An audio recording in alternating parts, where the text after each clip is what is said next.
이 약이 뭐냐고요? 당신이 던진 바로 그 약이에요. 죽음을 결심했던 며느리. 그러나 그 독약은 새로운 생명을 품고 있었습니다. 시어머니가 던진 약봉지 안엔 사람을 죽이는 독이 아니라 기적의 실험 신약이 있었던 것. 그녀는 살아났고 세상을 뒤집었습니다. 한때 천대받던 며느리는 제약회사 회장이 되어 자신을 죽이려 했던 가족의 회사를 인수합니다. 하지만 복수의 끝에서 그녀는 깨닫습니다. 진짜 구원은 파괴가 아니라 용서라는 것을. 죽음을 넘어 다시 태어난 여자, 그리고 그녀의 손끝에서 되살아난 세상. 이제 그 약은 더 이상 독이 아닙니다. 리버스, 죽음에서 태어난 새로운 생명의 이름입니다. 오늘 사연 시작하기 전에 무료인 구독과 좋아요 버튼을 눌러주시면 영상 제작에 많은 도움이 됩니다. 감사합니다.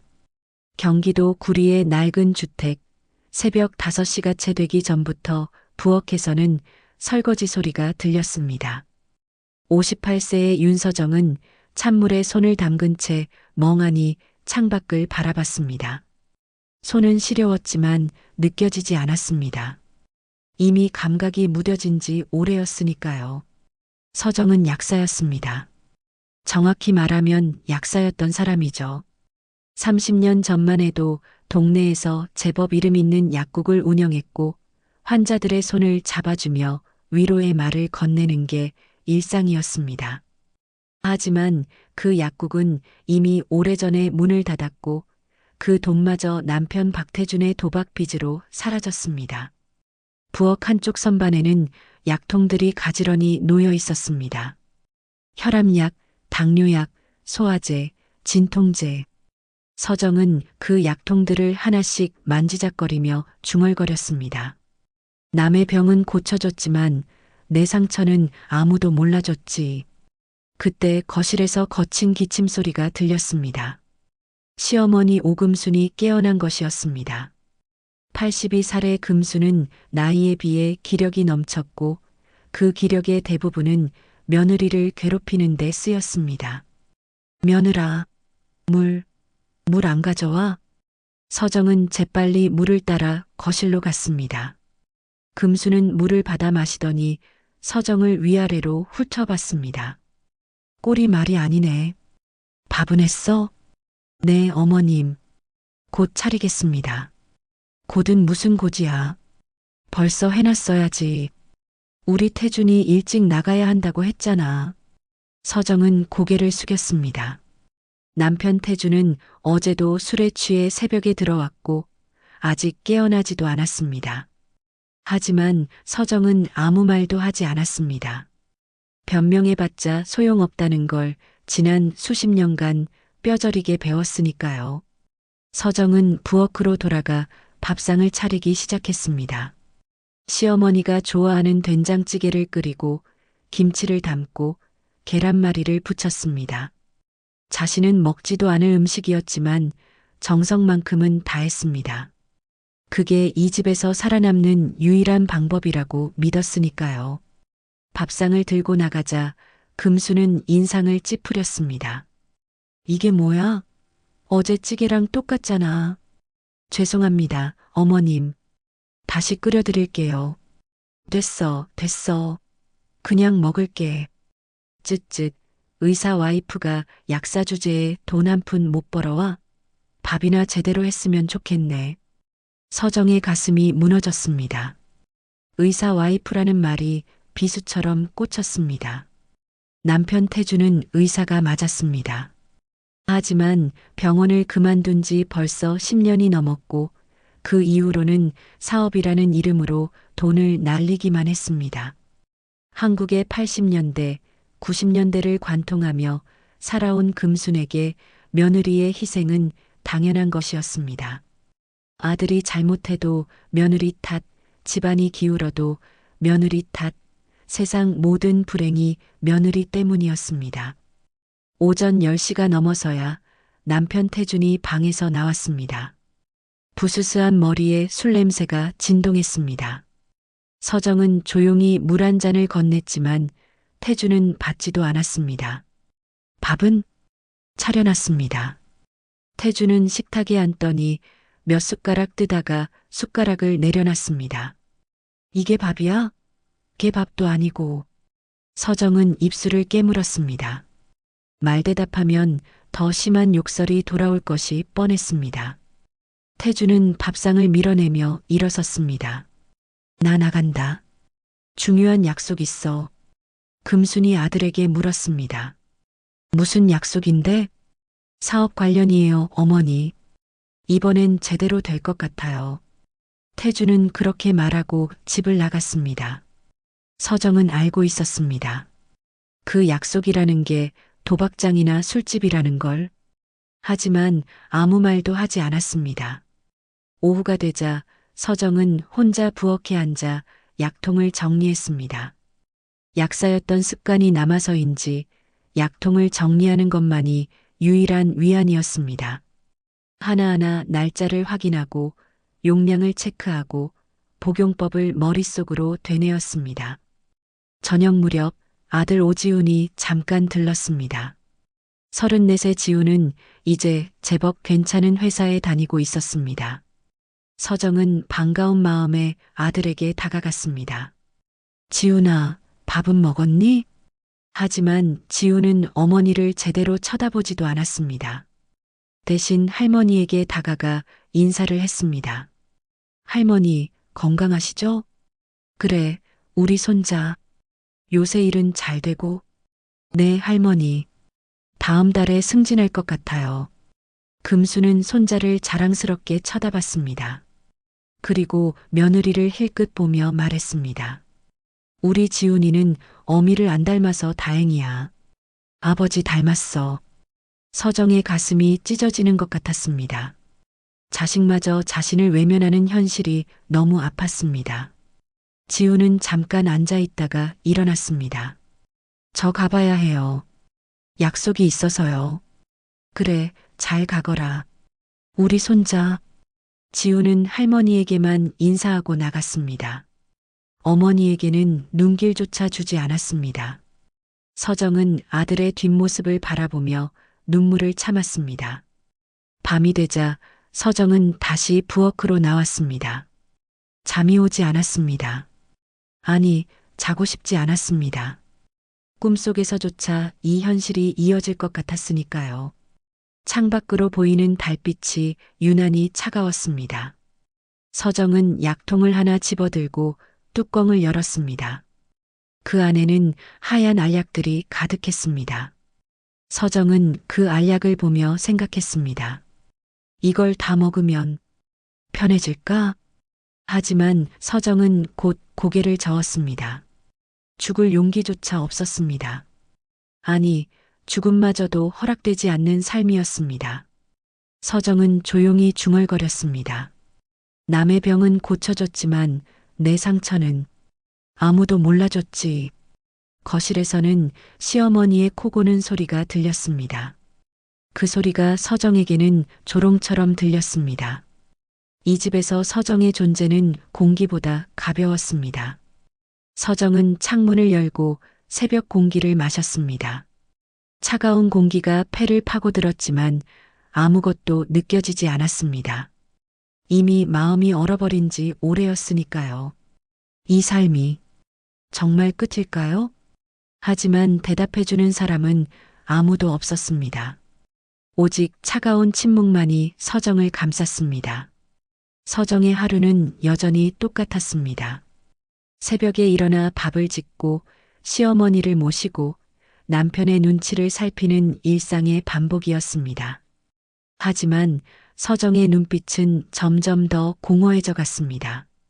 어느 날 오후 서정이 빨래를 개고 있을 때였습니다. 시어머니 금순이 방에서 나오더니 무언가를 손에 들고 있었습니다. 작은 비닐봉지였습니다. 금순은 서정 앞으로 다가와 그 봉지를 바닥에 던졌습니다. 이거 먹어. 서정은 멈칫했습니다. 바닥에 떨어진 봉지를 바라보며 물었습니다. 이게 뭔가요, 어머님? 약이야, 약. 내가 약사였잖아. 이런 거 잘 알지? 금순의 목소리에는 이상한 냉기가 서려 있었습니다. 서정은 천천히 봉지를 집어들었습니다. 투명한 비닐 봉지 안에는 하얀 알약 몇 개가 들어 있었고 작은 라벨이 붙어 있었습니다. 임상용 73회. 서정의 손이 떨렸습니다.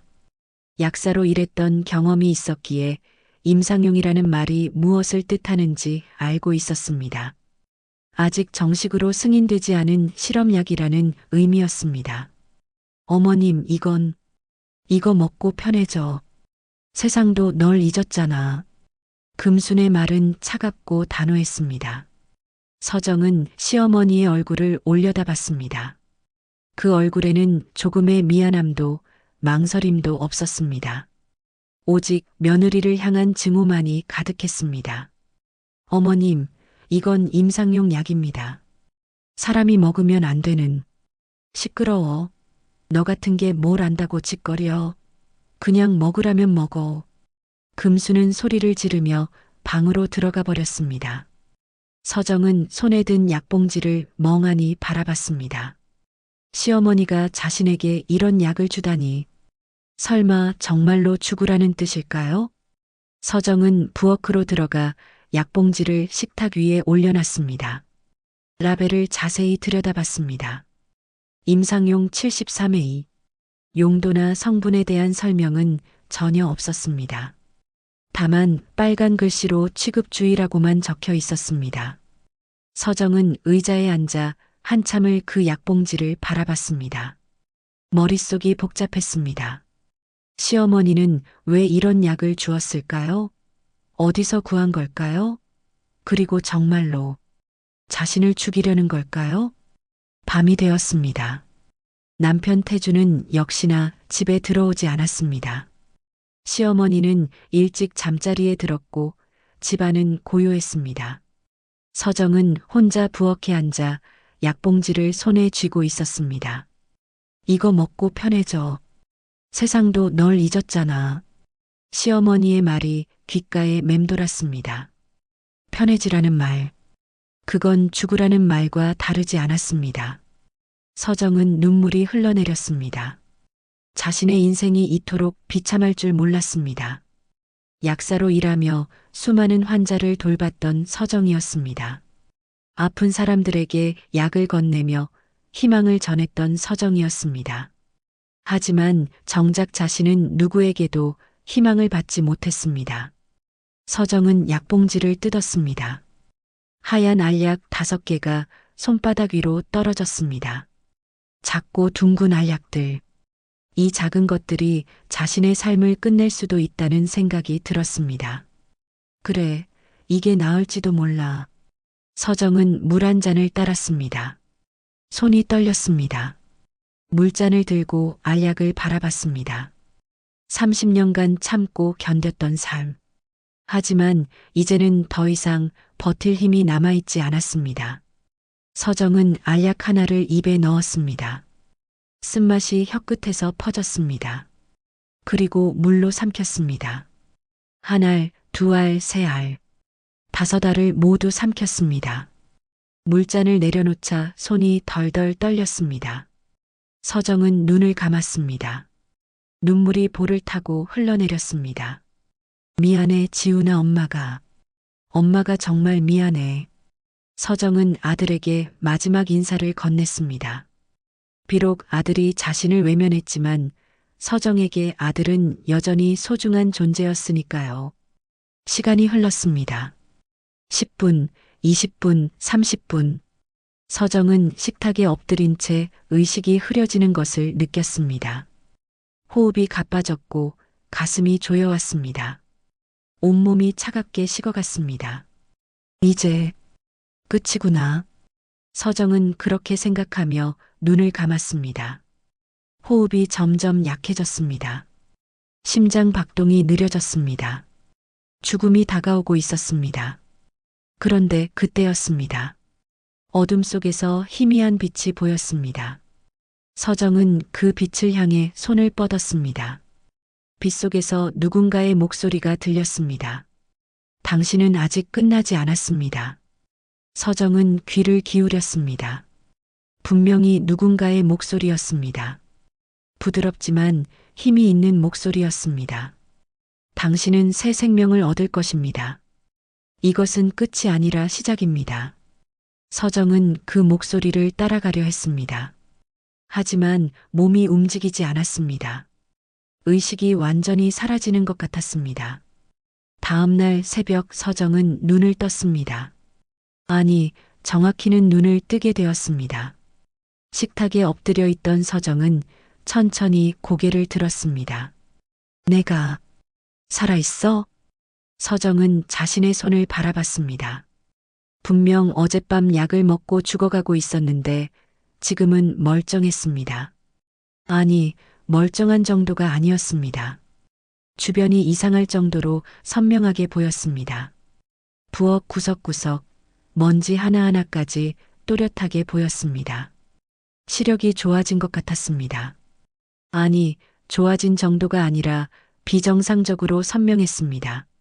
서정은 일어나 거울 앞으로 갔습니다. 거울 속 자신의 얼굴을 보며 놀랐습니다. 피부가 조금 더 생기 있어 보였고 눈빛이 달라져 있었습니다. 무엇보다 머릿속이 이상할 정도로 맑았습니다. 지난 30년간의 기억들이 파노라마처럼 선명하게 떠올랐습니다. 약국에서 일하던 시절, 환자들과 나눴던 대화, 배웠던 약학 지식들, 모든 것이 생생하게 기억났습니다. 이게 무슨 일이지?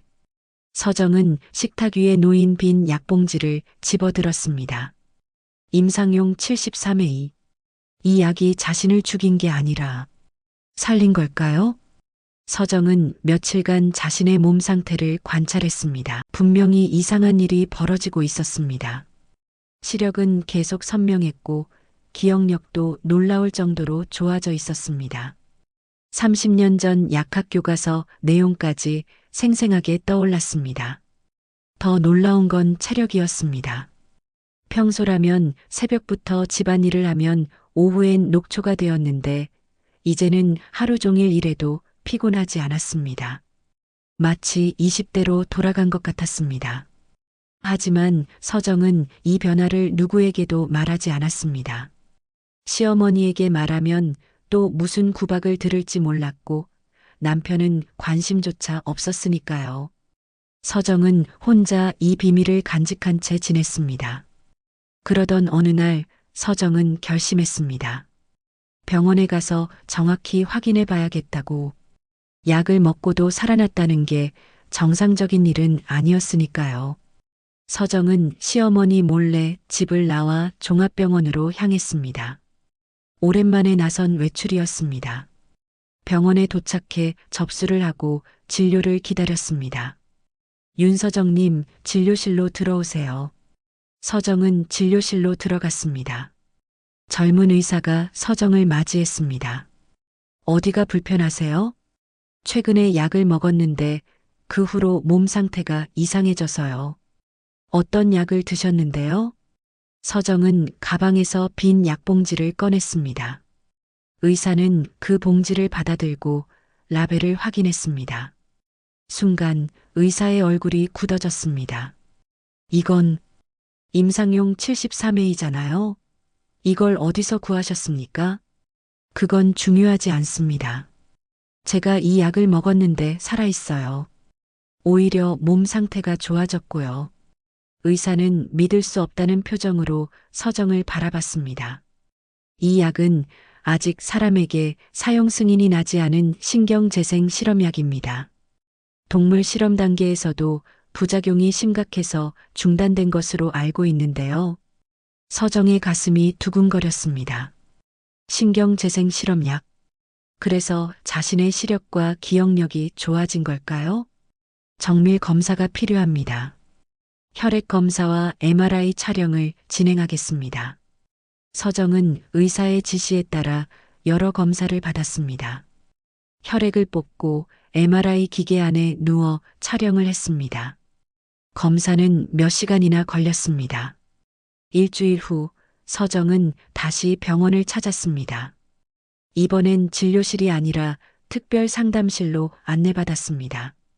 안으로 들어가자 여러 명의 의사들이 앉아 있었습니다. 윤서정님 앉으세요. 서정은 긴장한 채 의자에 앉았습니다. 한 의사가 검사 결과지를 펼쳤습니다. 솔직히 믿기지 않습니다. 당신의 신경세포 재생 속도가 일반인의 3배 이상입니다. 뇌 활성도 또한 비정상적으로 높고요. 다른 의사가 말을 이었습니다. 임상용 73A는 과거 우리 병원 연구소에서 개발했던 신약입니다. 하지만 동물 실험에서 치사율이 80%를 넘어 폐기됐죠. 살아남은 건 당신이 처음입니다. 서정은 할 말을 잃었습니다. 치사율 80%, 자신은 그 20% 안에 들어간 것이었습니다. 아니, 사람으로는 처음이라고 했으니 기적에 가까웠습니다. 그때 진료실 문이 열렸습니다. 30대 후반으로 보이는 여성이 들어왔습니다. 단정한 정장 차림에 차분한 인상이었습니다. 안녕하세요, 윤서정님. 저는 한지우라고 합니다. 세화 연구소에서 신약 개발을 담당하고 있습니다. 한지우는 서정 앞에 앉으며 미소를 지었습니다. 당신이 먹은 그 약은 제가 5년 전 개발했던 것입니다. 신경 재생과 세포 회복을 목표로 했지만 부작용 때문에 실패작이 되었죠. 그런데 제가 살아났네요. 그것뿐만이 아닙니다. 검사 결과를 보니 당신의 몸은 그 약을 완벽하게 흡수했어요. 부작용 없이 말이죠. 이건 의학적으로 불가능한 일입니다. 지우는 서정을 바라보며 말을 이었습니다. 그 약은 부작용으로 여러 실험체가 실종되었고 프로젝트 자체가 폐기됐어요. 살아남은 건 당신뿐입니다. 당신은 걸어다니는 기적이에요. 서정은 지우의 말을 듣고 있었지만 실감이 나지 않았습니다. 자신이 기적이라니. 평생 구박받고 살아온 자신이 말입니다. 윤서정님, 제안이 하나 있습니다. 지우는 가방에서 명함을 꺼내 서정에게 건넸습니다. 우리 연구소로 오시죠. 당신의 몸에서 일어난 변화를 연구하면 그 약의 진짜 가치를 세상에 증명할 수 있어요. 당신은 실험의 기적이니까요. 서정은 명함을 받아들고 한참을 들여다봤습니다. 세화연구소 신약개발팀 팀장 한지우. 전화번호와 주소가 적혀 있었습니다. 저는 그냥 평범한 사람이에요. 약사 자격증은 있지만 일한 지도 오래됐고요. 경력은 중요하지 않습니다. 당신 안에 답이 있어요. 그 약이 당신을 어떻게 변화시켰는지, 왜 당신만 살아남았는지, 그걸 함께 밝혀내고 싶어요. 지우의 눈빛은 진지했습니다. 서정은 가슴이 뛰는 걸 느꼈습니다. 평생 누군가에게 필요한 존재가 되어 본 적이 없었는데 지금 누군가 자신을 필요로 하고 있었습니다. 서정은 집으로 돌아왔습니다. 시어머니는 여전히 거실에서 텔레비전을 보고 있었고 남편은 어디론가 나간 상태였습니다. 서정은 자신의 방으로 들어가 명함을 꺼내 들었습니다. 새로운 삶을 시작할 수 있을까? 서정은 거울 앞에 섰습니다. 거울 속에 비친 자신의 모습은 예전과 달랐습니다. 눈빛에 생기가 돌았고 얼굴에도 활력이 있었습니다. 서정은 결심했습니다. 이제 더 이상 과거에 머물러 있지 않겠다고. 죽음에서 돌아왔다면 새로운 인생을 살아야 한다고. 다음 날 서정은 지우에게 전화를 걸었습니다. 한지우 팀장님, 저 윤서정입니다. 제안 받아드리겠습니다. 전화기 너머로 지우의 밝은 목소리가 들렸습니다. 잘 결정하셨어요. 내일 연구소로 오세요. 새로운 시작을 함께 해봅시다. 전화를 끊은 서정은 옷장을 열었습니다. 그리고 오래전 사둔 가발을 꺼냈습니다. 짧은 단발 스타일의 검은 가발이었습니다. 서정은 가발을 쓰고 거울을 봤습니다. 낯선 사람이 거울 속에 있었습니다. 서정은 작게 웃었습니다. 이제부터 나는 윤세라야. 윤서정은 여기서 끝이야. 새로운 이름, 새로운 삶. 죽음의 문턱에서 돌아온 서정은 이제 세라로 다시 태어나려 하고 있었습니다. 윤세라는 집을 나왔습니다. 정확히 말하면 도망쳤습니다. 시어머니에게는 친정에 다녀온다고 거짓말을 했고 남편은 어차피 관심도 없었습니다. 세라는 작은 가방 하나만 들고 세화연구소로 향했습니다. 연구소는 서울 강남에 위치한 현대식 건물이었습니다. 세라는 건물 앞에서 한참을 망설였습니다. 정말 이곳에서 새 출발을 할 수 있을까요? 하지만 되돌아갈 곳은 없었습니다. 세라는 숨을 깊이 들이쉬고 건물 안으로 들어갔습니다. 어서 오세요, 윤세라님. 한지우가 밝은 미소로 세라를 맞이했습니다. 지우는 세라를 연구소 곳곳을 안내했습니다. 최첨단 장비들이 가득한 실험실, 연구원들이 몰두하고 있는 개발실, 그리고 세라가 사용할 게인 연구 공간까지. 여기가 당신의 자리예요. 필요한 게 있으면 언제든 말씀하세요. 세라는 자신만의 책상과 컴퓨터를 바라보며 가슴이 벅차올랐습니다. 30년 만에 처음으로 자신만의 공간이 생긴 것이었습니다. 연구소 생활은 낯설었지만 즐거웠습니다. 세라는 약사 시절의 지식에 새롭게 향상된 기억력과 분석력을 더해 빠르게 업무를 익혀갔습니다. 다른 연구원들이 며칠 걸릴 일을 세라는 하루 만에 해냈습니다. 특히 세라는 세포 연구 분야에서 놀라운 감각을 보였습니다. 자신의 몸에서 일어난 변화를 직접 경험했기에 세포 재생 메커니즘을 누구보다 잘 이해했습니다. 한 달이 지나자 지우는 세라를 특별 프로젝트에 투입했습니다. 세라님, 이 프로젝트 좀 봐주실래요? 세포 회복 물질 개발인데 계속 막혀 있어요. 세라는 연구 자료를 받아들고 밤새 분석했습니다. 약을 먹고 변화한 자신의 몸 데이터와 기존 연구 자료를 비교하며 새로운 접근법을 찾아냈습니다. 지우 팀장님, 이 부분을 수정하면 어떨까요? 세라의 제안은 정확했습니다. 그 방법으로 실험을 진행하자 놀라운 결과가 나왔습니다. 손상된 세포가 빠른 속도로 회복되는 것이었습니다. 세라님, 대단해요. 이걸 몇 달째 못 풀고 있었는데. 지우와 연구팀은 흥분했습니다. 세라는 조용히 미소 지었습니다. 처음으로 누군가에게 인정받는 기분이었습니다. 그렇게 6개월이 흘렀습니다. 세라는 연구소에서 없어서는 안 될 핵심 인력이 되었습니다. 세포 회복 물질 연구는 급속도로 진전되었고 마침내 시제품 개발에 성공했습니다. 이름을 뭐라고 할까요? 지우가 물었습니다. 세라는 잠시 생각하다 말했습니다. 리제닐이요. 다시 태어난다는 의미로요. 좋아요. 리제닐 완벽해요. 리제닐은 손상된 세포를 재생시키고 노화를 늦추는 획기적인 물질이었습니다. 임상 실험 결과도 성공적이었습니다. 이 기술은 엄청난 가치를 지니고 있었습니다. 세라는 지우에게 제안했습니다. 이 기술로 회사를 만들면 어떨까요? 우리만의 회사요. 지우는 놀란 표정으로 세라를 바라봤습니다. 회사요? 하지만 자본금이. 제가 방법을 찾아볼게요. 이 기술은 절대 묻히면 안 돼요. 세라는 이미 계획을 세우고 있었습니다. 자신이 모아둔 약간의 돈과 리제닐 기술 특허로 투자를 유치할 수 있을 것 같았습니다. 석 달 후 세라와 지우는 투자자들 앞에서 프레젠테이션을 했습니다. 리제닐의 가능성을 보여주자 투자금이 몰려들었습니다.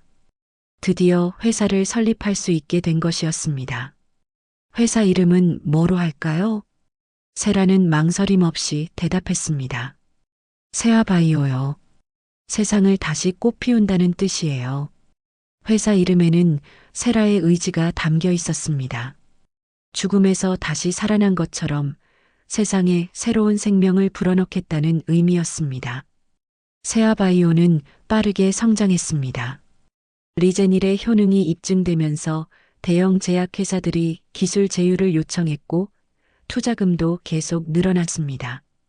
1년 만에 세화바이오는 업계에서 주목받는 신생 기업이 되었습니다. 하지만 세라의 진짜 목표는 따로 있었습니다. 어느 날 밤 세라는 혼자 사무실에 남아 컴퓨터를 켰습니다. 검색창에 오성제약이라고 입력했습니다. 오성제약은 시어머니 금순의 친정 집안이 운영하는 중견 제약회사였습니다. 규모는 크지 않았지만 50년 역사를 가진 회사였습니다. 그리고 과거 자신에게 던져진 그 임상용 약이 바로 이 회사에서 나온 것이었습니다. 세라는 오성제약의 재무 상태를 조사했습니다. 경영 실적이 좋지 않았습니다. 최근 몇 년간 계속 적자였고 자금난에 시달리고 있었습니다. 완벽해. 세라는 작게 중얼거렸습니다. 복수를 시작할 때가 온 것입니다. 세라는 비밀 계좌를 만들고 여러 명의로 분산해서 오성제약 주식을 사들이기 시작했습니다. 조금씩 천천히 눈에 띄지 않게 6개월에 걸쳐 세라는 오성제약 주식 15%를 확보했습니다. 동시에 세라는 오성제약의 주요 거래처들을 조사했습니다. 그리고 세화바이오의 이름으로 그 거래처들에게 더 좋은 조건을 제시했습니다. 하나둘씩 거래처들이 오성제약을 떠나 세화바이오로 왔습니다. 오성제약의 주가는 서서히 떨어지기 시작했습니다. 세라는 그때마다 주식을 더 사들였습니다. 2년 후 세라는 오성제약 주식 35%를 보유한 최대 주주가 되었습니다. 세라는 사무실 창밖을 바라보며 미소 지었습니다. 차갑고 냉정한 미소였습니다. 죽으라고 던진 약으로 당신들의 회사를 삼킨다. 이보다 완벽한 복수가 있을까? 세라의 눈빛에는 따뜻함이 아닌 냉정한 분노가 서려 있었습니다. 과거 윤서정을 죽이려 했던 사람들에게 대가를 치르게 할 것입니다. 하지만 세라는 서두르지 않았습니다. 복수는 천천히 완벽하게 이루어져야 했으니까요. 세라는 컴퓨터를 끄고 일어났습니다. 창밖으로 보이는 서울의 야경이 아름다웠습니다. 죽음에서 돌아온 여자는 이제 복수의 칼을 갈고 있었습니다. 세화바이오 회장실 윤세라는 오성제약 인수계약서를 검토하고 있었습니다. 3년간 공들인 계획이 이제 마무리 단계에 접어들고 있었습니다. 다음 주면 오성제약은 완전히 세화바이오에 흡수될 예정이었습니다. 회장님, 오늘 오후에 오성제약 측과 최종 미팅이 있습니다. 비서가 일정을 알려줬습니다.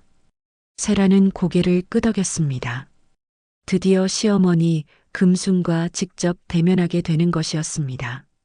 물론 금순은 세라가 윤서정이라는 걸 모를 것입니다. 오후 2시 회의실에 오성제약 대표이사 오금순이 들어왔습니다. 85살의 금순은 여전히 기세등등했습니다. 곁에는 사위 박태준도 함께였습니다. 세화바이오 회장님이시군요. 처음 뵙겠습니다. 금수는 세라를 보며 인사했습니다. 세라는 가발과 화장으로 완전히 다른 사람이 되어 있었습니다. 금수는 눈앞의 여자가 며느리라는 걸 전혀 눈치채지 못했습니다. 반갑습니다. 오성제약의 오랜 역사를 잘 알고 있습니다. 회의는 순조롭게 진행됐습니다.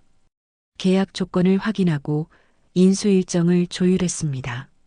세라는 속으로 쾌감을 느꼈습니다. 자신을 죽이려 했던 시어머니가 지금 자신 앞에서 고개를 숙이고 있었으니까요. 하지만 그날 밤 상황이 급변했습니다. 세라의 휴대전화가 울렸습니다. 한지우였습니다. 회장님, 큰일 났어요. 인터넷에 이상한 기사가 떴어요. 세라는 재빨리 포털 사이트를 켰습니다. 메인 화면에 충격적인 제목이 떠 있었습니다. 세화바이오 회장, 실험용 약물 복용자, 인체 실험 의혹. 세라의 얼굴이 굳었습니다. 기사를 클릭하자 더 충격적인 내용이 나왔습니다. 세라가 과거 임상용 73A를 복용했다는 사실, 비정상적인 신체 능력을 가지고 있다는 내용, 심지어 세라의 본명이 윤서정이라는 것까지 폭로되어 있었습니다. 어떻게 이걸? 세라는 손이 떨렸습니다. 이 정보를 알 수 있는 사람은 극소수였습니다. 병원 관계자들은 비밀 유지 계약을 맺었고 지우도 절대 누설할 사람이 아니었습니다. 다음 날 아침 상황은 더 악화됐습니다. 각종 언론사에서 세화바이오를 집중 조명했습니다. 실험체가 회사를 장악했다. 비윤리적 인체 실험의 산물, 제약업계의 괴물. 악의적인 기사들이 쏟아졌습니다. 세라의 과거 사진까지 공개되며 윤서정과 윤세라가 동일 인물임이 확인됐습니다. 회사 앞에는 기자들이 몰려들었고 주가는 개장과 동시에 폭락하기 시작했습니다. 투자자들은 패닉에 빠졌고 거래처들은 계약 해지를 통보해 왔습니다. 회장님, 이사회에서 긴급 회의를 소집했습니다. 비서의 목소리는 떨리고 있었습니다. 세라는 회의실로 향했습니다. 이사들의 얼굴은 굳어 있었습니다. 회장님, 이게 사실입니까? 실험용 약물을 복용했다는 게 사실입니다. 하지만 그건 제 의지가 아니었고, 의지가 중요한 게 아닙니다. 회장님이 비정상적인 방법으로 능력을 얻었다는 게 문제예요. 이건 회사 전체의 신뢰도 문제입니다. 이사들의 질타가 쏟아졌습니다. 세라는 변명할 수 없었습니다. 모든 게 사실이었으니까요. 그때 회의실 문이 열렸습니다. 오금순과 박태준이 들어왔습니다. 금순은 세라를 보며 비웃었습니다. 윤서정, 아니 윤세라, 내가 살아있었구나. 태준도 믿을 수 없다는 표정으로 세라를 바라봤습니다. 당신이 서정이었어? 죽은 줄 알았는데. 아니, 괴물처럼 살아났구나. 금순이 비웃으며 말했습니다. 그 약으로 널 살렸어? 하늘도 웃기다. 내가 죽으라고 준 약으로 살아나서 복수하려 했다고? 세라는 차갑게 대답했습니다. 맞습니다. 어머님이 던진 그 약으로 저는 다시 태어났어요. 그리고 어머님의 회사를 삼키려 했죠. 이 미친년이 은혜를 원수로 갚아? 은혜요? 30년간 구박하고 죽이려 했던 게 은혜입니까? 회의실이 술렁였습니다. 이사들은 상황을 파악하지 못한 채 세라와 금순을 번갈아 봤습니다. 금순은 이사들을 향해 말했습니다. 여러분, 이 여자는 제 며느리였습니다. 집안을 망치고 도망친 주제에 이제 와서 복수하려는 겁니다. 이런 사람이 회장 자리에 있어도 되겠습니까? 이사들의 표정이 변했습니다. 며느리가 시어머니 회사를 인수하려 했다는 사실에 모두 충격을 받았습니다. 회장님, 이건 너무 심각한 문제입니다. 사퇴하셔야 할 것 같습니다. 주가가 계속 떨어지고 있습니다. 이대로는 회사가 무너집니다. 세라는 궁지에 몰렸습니다. 3년간 쌓아 올린 모든 것이 하루아침에 무너지고 있었습니다. 금수는 승리한 듯 웃으며 말했습니다. 너 같은 괴물이 정상적인 사람들 사이에서 살 수 있다고 생각했어? 내 자리는 어둠 속이야. 세라는 주먹을 꽉 쥐었습니다. 분노가 치솟았지만 참아야 했습니다. 여기서 무너질 수는 없었습니다. 그날 저녁 세라는 회장직에서 물러났습니다. 주가는 바닥까지 떨어졌고 투자자들은 소송을 준비했습니다. 모든 것이 끝난 것처럼 보였습니다. 세라는 텅 빈 사무실에 혼자 앉아 있었습니다. 창밖으로 보이는 서울의 야경은 여전히 아름다웠지만 세라의 마음은 어두웠습니다. 한지우가 들어왔습니다. 세라님, 괜찮아요, 지우 씨. 이건 제 문제니까. 포기하실 건가요? 세라는 고개를 저었습니다. 눈빛에 다시 불꽃이 타올랐습니다. 아니요. 이번엔 죽는 게 아니라 다시 태어나야죠. 세라는 일어나 창밖을 바라봤습니다. 얼굴도 목소리도 모든 걸 바꿀 거예요. 이제 나는 진짜 다른 사람으로서 복수합니다. 세라의 결심은 확고했습니다. 한번 죽음에서 돌아왔던 여자입니다. 다시 한번 부활할 수 있었습니다. 세라는 사라졌습니다. 아니, 정확히는 세상에서 지워졌습니다. 모든 언론이 세라를 괴물로 낙인 찍었고 사람들은 세라를 비난했습니다. 세라는 조용히 몸을 숨겼습니다. 6개월 후 싱가포르의 한 성형외과에서 긴 수술이 끝났습니다. 거울을 본 세라는 낯선 얼굴을 마주했습니다. 광대뼈를 깎고 눈매를 바꾸고 코를 다듬었습니다. 목소리도 수술로 변조했습니다. 이제 진짜 다른 사람이네요. 담당 의사가 말했습니다. 세라는 고개를 끄덕였습니다. 거울 속 여자는 더 이상 윤서정도 윤세라도 아니었습니다. 완전히 새로운 사람이었습니다. 세라는 새 여권을 만들었습니다. 이름은 제시카 리. 미국 교포 사업가라는 신분이었습니다. 한국어도 유창하지만 영어가 모국어인 설정이었습니다. 1년 후 제시카 리는 한국으로 돌아왔습니다. 하지만 아무도 제시카가 세라였다는 걸 알아보지 못했습니다. 완벽한 변신이었습니다. 제시카는 해외 투자 펀드를 설립했습니다. 자금은 세라 시절 비밀 계좌에 빼놓았던 돈과 해외 투자자들의 자본이었습니다.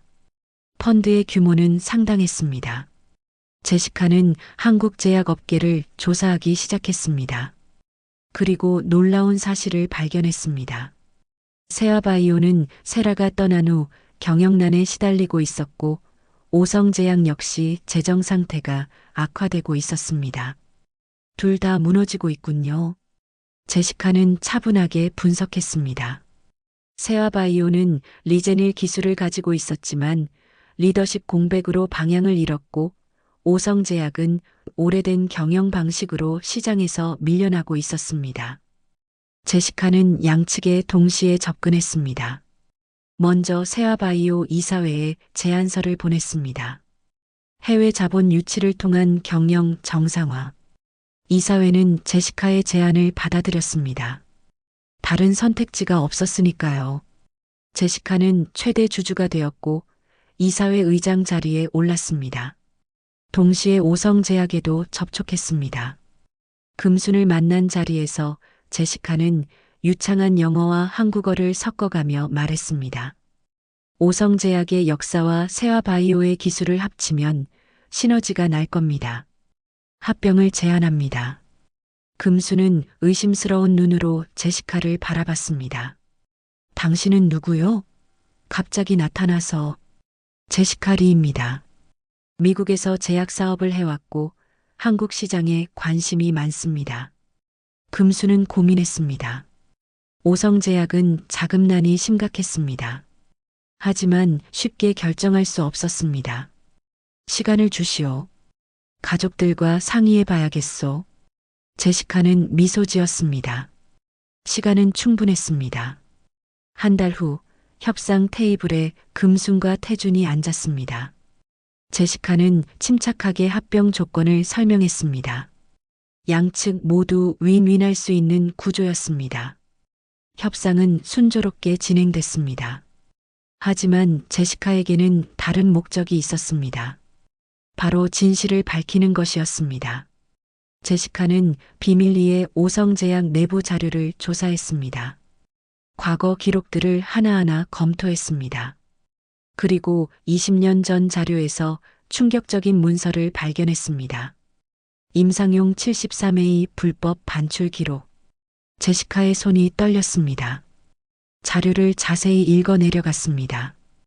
20년 전 오성제약은 한 대학 병원과 공동으로 신약 개발 프로젝트를 진행했습니다.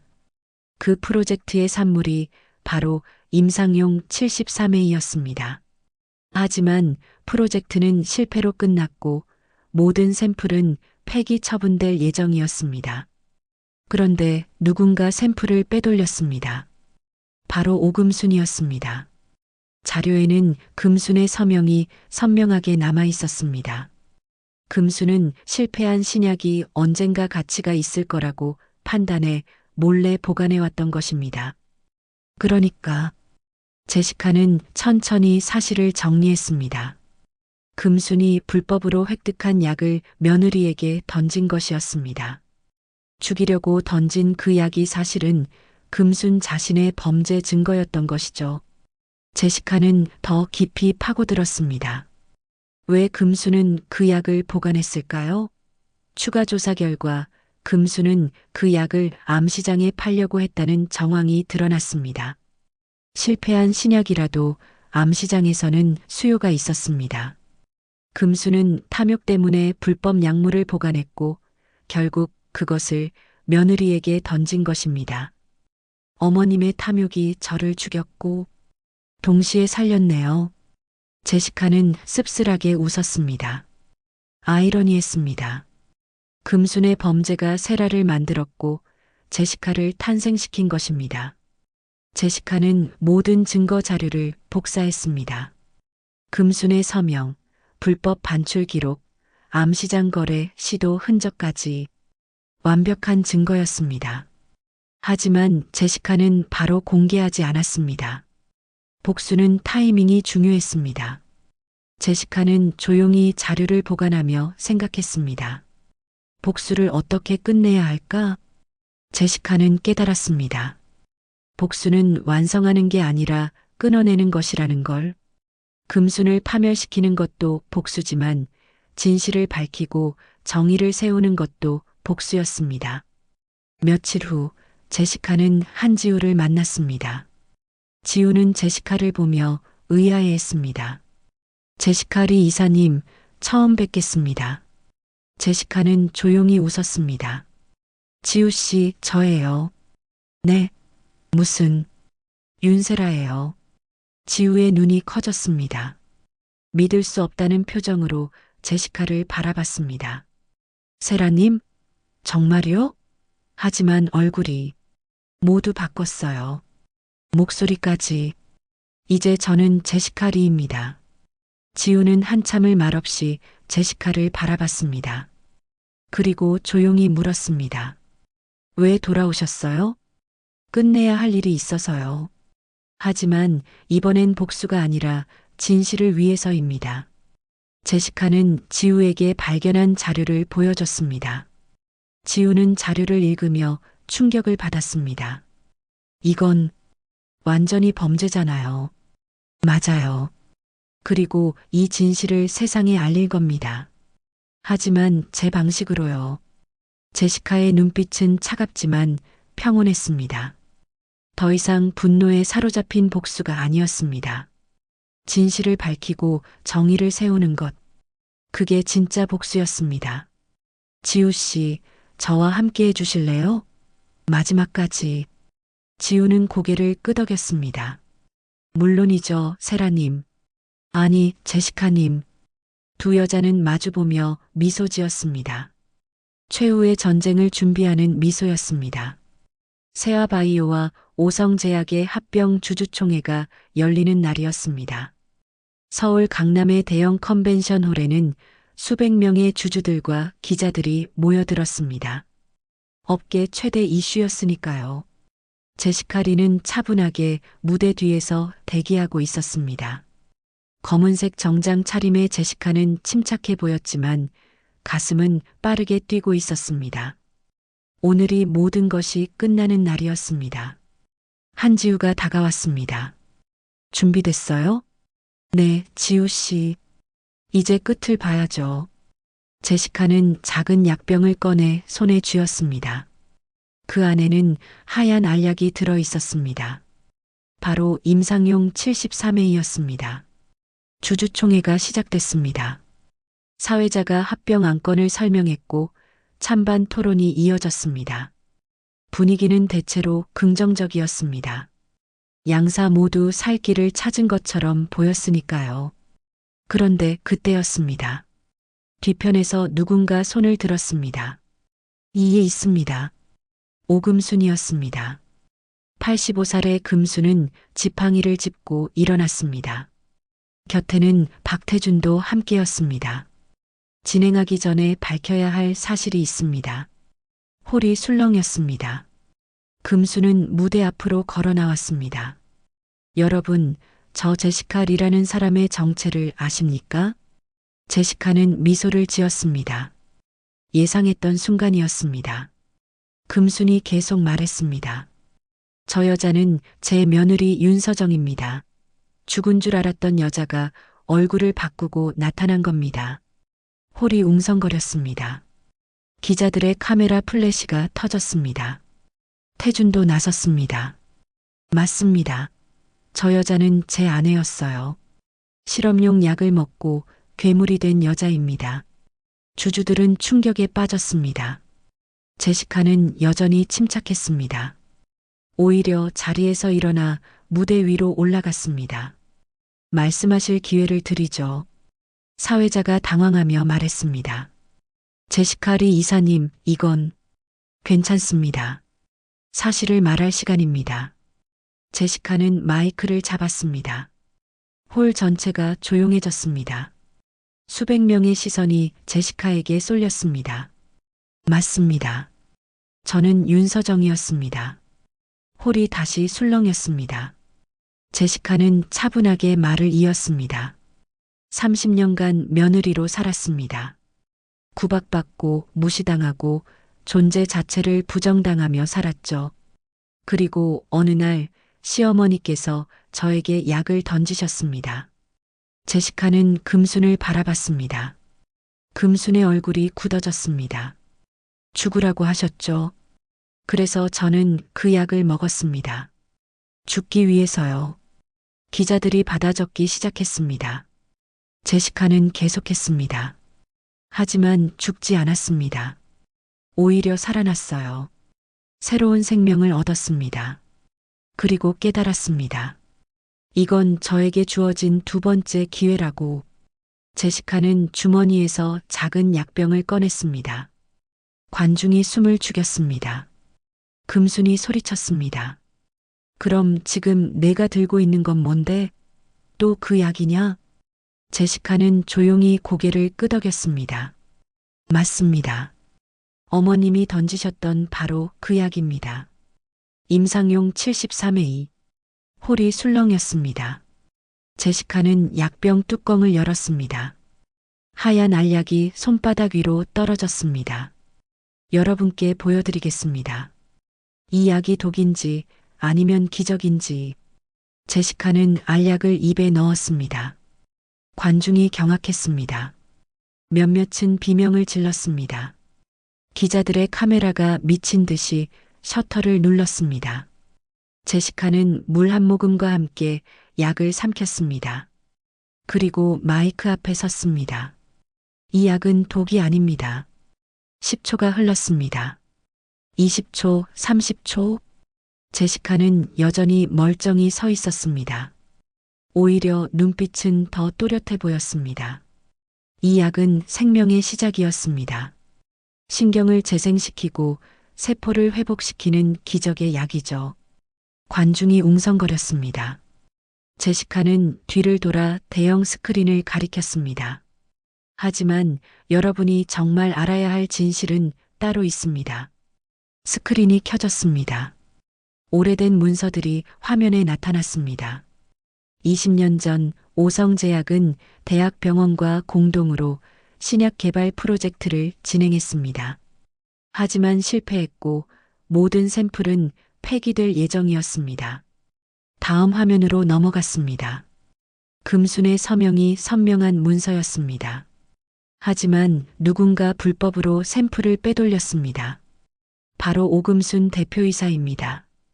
금순의 얼굴이 하얗게 질렸습니다. 태주는 어머니를 붙잡았습니다. 거짓말이야.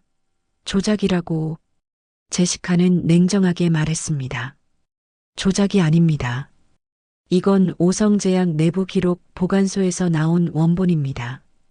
어머님의 서명과 지문까지 남아있죠. 다음 자료가 공개됐습니다. 암시장 거래 시도 기록이었습니다. 오금순 대표는 이 약을 암시장에 팔려고 했습니다.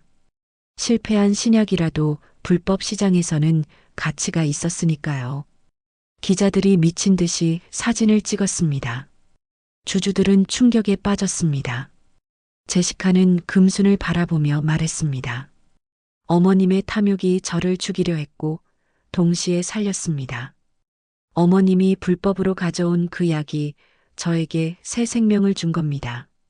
금수는 입을 벌린 채 말을 잇지 못했습니다. 손이 떨렸습니다. 아니야. 이건 증거는 이미 검찰에 제출됐습니다. 불법 임상시험약 반출, 암시장 거래 시도, 살인 미수까지. 그 순간 경찰들이 홀 안으로 들어왔습니다. 금수는 비틀거렸습니다. 태준이 어머니를 붙잡았지만 소용없었습니다. 어머니, 금수는 그대로 쓰러졌습니다. 의식을 잃은 것이었습니다. 구급대원들이 달려왔고 금순을 들것에 실었습니다. 경찰이 태준에게 다가갔습니다. 박태준 씨, 동행해 주시죠. 불법 약물 거래 방조 혐의로 체포합니다. 태준은 믿을 수 없다는 표정으로 제시카를 바라봤습니다. 서정아, 이렇게까지 할 거였어? 제시카는 차갑게 대답했습니다. 저는 제시카 리입니다. 그리고 이건 복수가 아니라 정의입니다. 태준은 수갑을 찬 채 끌려갔습니다. 홀은 혼란에 빠졌습니다. 제시카는 다시 마이크를 잡았습니다. 여러분, 저는 괴물이 아닙니다. 죽음에서 돌아온 사람일 뿐입니다. 그리고 이제 이 기적을 세상과 나누고 싶습니다. 제시카의 눈에는 눈물이 맺혀 있었습니다. 하지만 목소리는 단호했습니다. 죄는 여기서 끝납니다. 이제 새로운 시작입니다. 주주총회 이후 2년이 흘렀습니다. 세상은 많이 달라져 있었습니다. 세아바이오와 오성제약의 합병은 성공적으로 마무리됐고 새로운 회사는 생명과학 분야의 선두주자가 되었습니다. 제시카 리는 회장직을 한지우에게 물려주고 새로운 길을 걷기 시작했습니다. 바로 생명보건연구재단을 설립한 것이었습니다. 재단의 목표는 명확했습니다. 임상용 73A를 안전하게 개발해서 난치병 환자들을 돕는 것이었습니다. 제시카는 자신이 경험한 기적을 세상과 나누고 싶었습니다. 어느 봄날 대학교 강당에서 제시카의 특강이 열렸습니다. 수백 명의 학생들과 연구자들이 모였습니다. 제시카는 단상에 올라 마이크를 잡았습니다. 안녕하세요. 생명보건연구재단의 제시카 리입니다. 박수가 터졌습니다. 제시카는 잠시 청중을 둘러본 후 입을 열었습니다. 누군가는 저를 괴물이라 불렀습니다. 실험용 약을 먹고 살아남은 비정상적인 존재라고 했죠. 강당이 조용해졌습니다. 제시카는 미소를 지으며 말을 이었습니다. 하지만 저는 생각합니다. 괴물도 세상을 살릴 수 있다면 그게 진짜 인간 아닐까요? 학생들이 고개를 끄덕였습니다. 제시카는 자신의 이야기를 들려주기 시작했습니다. 죽음의 문턱까지 갔던 이야기, 새로운 생명을 얻은 이야기, 그리고 그 생명으로 다른 이들을 돕고 싶다는 이야기를 말입니다. 강연이 끝난 후 한 젊은이가 제시카에게 다가왔습니다. 30대 중반의 남자였습니다. 제시카는 그 얼굴을 알아봤습니다. 지훈이니? 오지훈이었습니다. 제시카의 아들이었습니다. 지훈은 머뭇거리며 말했습니다. 어머니, 맞으시죠? 제시카는 고개를 끄덕였습니다. 얼굴은 완전히 바뀌었지만 아들은 어머니를 알아본 것입니다.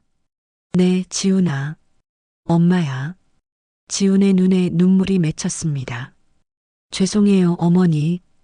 그동안 어머니를 외면했던 제가 너무 부끄럽습니다. 제시카는 아들의 어깨를 잡았습니다. 괜찮아, 지훈아. 내 잘못이 아니야. 아니에요. 저는 어머니가 얼마나 힘들었는지 알면서도 모른 척 했어요. 할머니 편만 들었고요. 지우는 고개를 숙였습니다. 제시카는 아들을 꼭 안았습니다. 이제 됐어. 내가 진실을 알게 된 것만으로도 충분해. 모자는 한참을 껴안고 있었습니다. 2년 만에 재회였습니다. 며칠 후 제시카는 한 병원을 찾았습니다. 병실 문을 열고 들어가자 침대에 누운 노인이 보였습니다. 바로 오금순이었습니다. 금순은 주주총회 이후 뇌졸중으로 쓰러져 반신불수가 되었습니다. 재판을 받고 집행유예를 선고받았지만 몸이 불편해 병원 생활을 하고 있었습니다. 제시카가 다가가자 금수는 눈을 떴습니다. 흐릿한 눈빛이었지만 제시카를 알아보는 것 같았습니다. 서정이, 니냐? 목소리는 떨리고 약했습니다. 제시카는 침대 옆 의자에 앉았습니다. 네, 어머님. 저예요. 금순의 눈에서 눈물이 흘러내렸습니다. 미안하다. 정말 미안하다. 제시카는 조용히 금순의 손을 잡았습니다. 말라비틀어진 손이었습니다. 어머님, 널 그렇게까지 미워한 내가 벌을 받는구나. 금순은 힘겹게 말했습니다. 제시카는 고개를 저었습니다. 벌은 제가 아니라 약이 내린 거예요. 뭐? 어머님이 던진 그 약이 모든 걸 바꿨어요. 독은 사라지고 이제는 약이 됐으니까요. 제시카는 가방에서 작은 약봉지를 꺼냈습니다. 마지막 남은 임상용 73회이었습니다. 창가에 올려놓자 햇살이 비쳤습니다. 투명한 봉지 위로 햇빛이 반사되며 무지개 빛깔을 만들어냈습니다. 제시카는 봉지를 들고 금순에게 보여줬습니다. 이 약을 연구해서 새로운 치료제를 만들고 있어요. 리버스라는 이름으로요. 다시 태어난다는 뜻이에요. 금수는 눈물을 흘리며 고개를 끄덕였습니다. 고맙다. 용서해줘서. 용서는 제가 하는 게 아니에요. 시간이 하는 거죠. 제시카는 일어나 창밖을 바라봤습니다. 봄꽃이 만발한 정원이 보였습니다. 어머님, 저는 이제 괜찮아요. 과거에 머물지 않을 거예요. 앞으로 나아갈 거예요. 제시카는 병실을 나왔습니다. 복도를 걸으며 생각했습니다. 복수는 끝났습니다. 하지만 새로운 시작이 기다리고 있었습니다. 재단 사무실로 돌아온 제시카는 연구 보고서를 검토했습니다. 리버스 임상시험 결과였습니다. 결과는 성공적이었습니다. 부작용은 최소화되었고 효능은 입증됐습니다. 드디어 시작이네요. 한지우가 들어오며 말했습니다. 제시카는 고개를 끄덕였습니다. 네, 이제 진짜 시작이에요. 저녁이 되자 제시카는 옥상으로 올라갔습니다. 서울의 야경이 아름다웠습니다. 손에는 마지막 약봉지가 들려 있었습니다. 제시카는 약봉지를 하늘로 들어 올렸습니다. 석양빛이 봉지를 통과하며 황금빛으로 빛났습니다. 나를 죽이려 던진 약이 내 인생을 살렸어요. 제시카는 조용히 중얼거렸습니다. 이제 그 약으로 누군가의 삶을 구하겠습니다. 바람이 불어왔습니다. 제시카의 머리카락이 날렸습니다. 더 이상 가발이 아닌 자신의 머리였습니다. 제시카는 미소 지으며 약봉지를 가슴에 안았습니다. 그 안에는 죽음이 아닌 생명이 담겨 있었습니다. 증오가 아닌 희망이 담겨 있었습니다. 하늘은 붉게 물들어 있었고 새로운 내일이 기다리고 있었습니다. 죽음에서 돌아온 여자는 이제 진정한 의미로 다시 태어났습니다. 복수가 아닌 용서로, 증오가 아닌 사랑으로, 죽음이 아닌 생명으로. 제시카는 옥상을 내려왔습니다. 내일은 재단에서 새로운 프로젝트 회의가 있었습니다. 난치병 어린이들을 위한 무료 치료 프로그램이었습니다. 사무실 책상 위에 액자가 하나 놓여 있었습니다. 아들 지훈과 함께 찍은 사진이었습니다. 제시카는 액자를 바라보며 웃었습니다. 이제 정말 새로운 삶이야. 창밖으로 별이 떠오르고 있었습니다. 어둠 속에서도 빛나는 별처럼 제시카는 앞으로 나아갈 것입니다. 나를 죽이려던 약이 나를 살렸고 이제 그 약으로 세상을 살릴 것입니다. 이것이 윤서정의 끝이자 제시카 리의 시작이었습니다. 오늘 이야기 어떠셨나요? 작은 공감이 큰 응원이 됩니다. 구독과 좋아요 부탁드립니다. 알림 설정과 댓글로 여러분의 의견을 보내주시면 큰 힘이 됩니다. 더 많은 이야기로 다시 찾아오겠습니다. 끝까지 시청하여 주셔서 감사합니다.